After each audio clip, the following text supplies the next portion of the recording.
So apparently, Eurovision in Sweden has banned the Palestinian flag, or at least that's what the headlines say.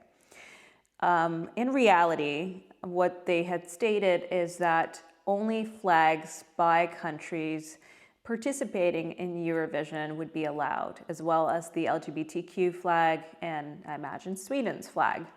What are my thoughts on that?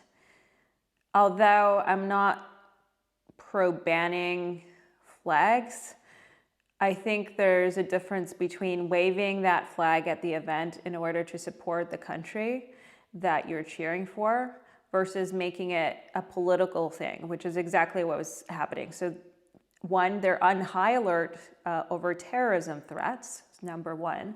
And two, they know there's going to be massive protesters, pro-Palestinian, anti-Israel protesters, specifically because one of the finalists is from Israel.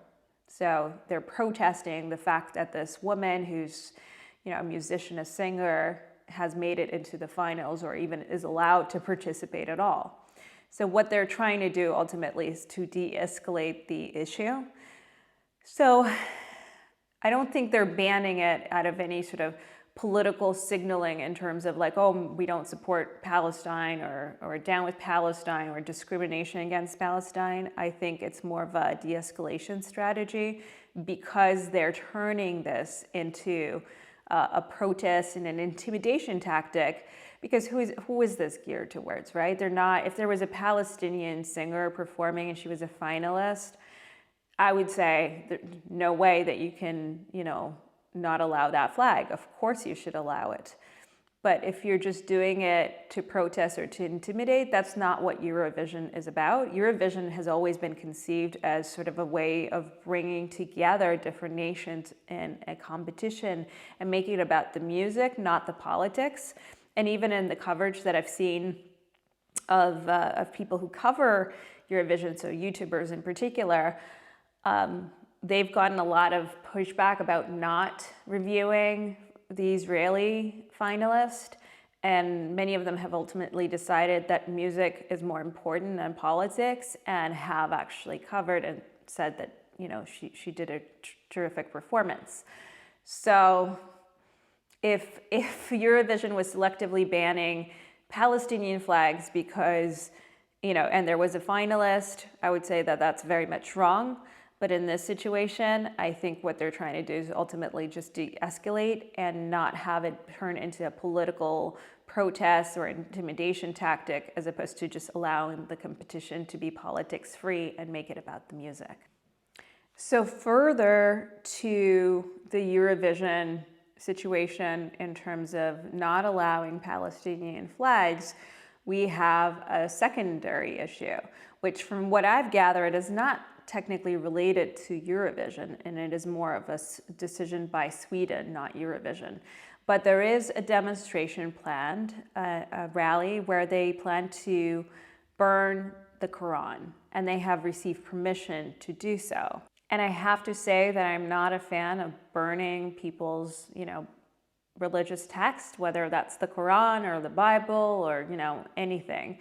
I think it does little but to incite.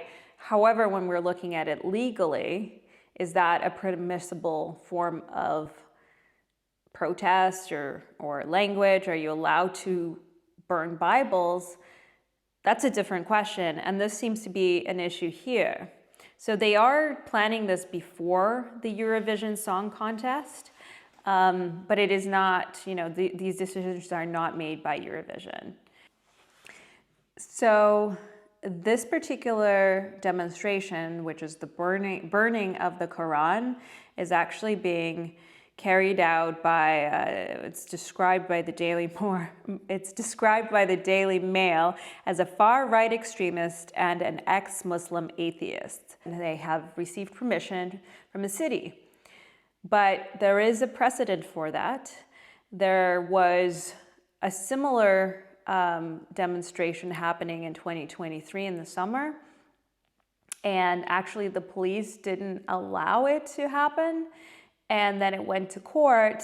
And in the court ruling, they basically said that the police's worries about unrest do not trump, I guess, the free speech element of being able to burn the Quran or any other religious text, which makes this kind of a complex thing. As much as it sounds horrible to burn the Quran, and frankly, I don't support that, it is legally allowed in Sweden, which is why it's going ahead.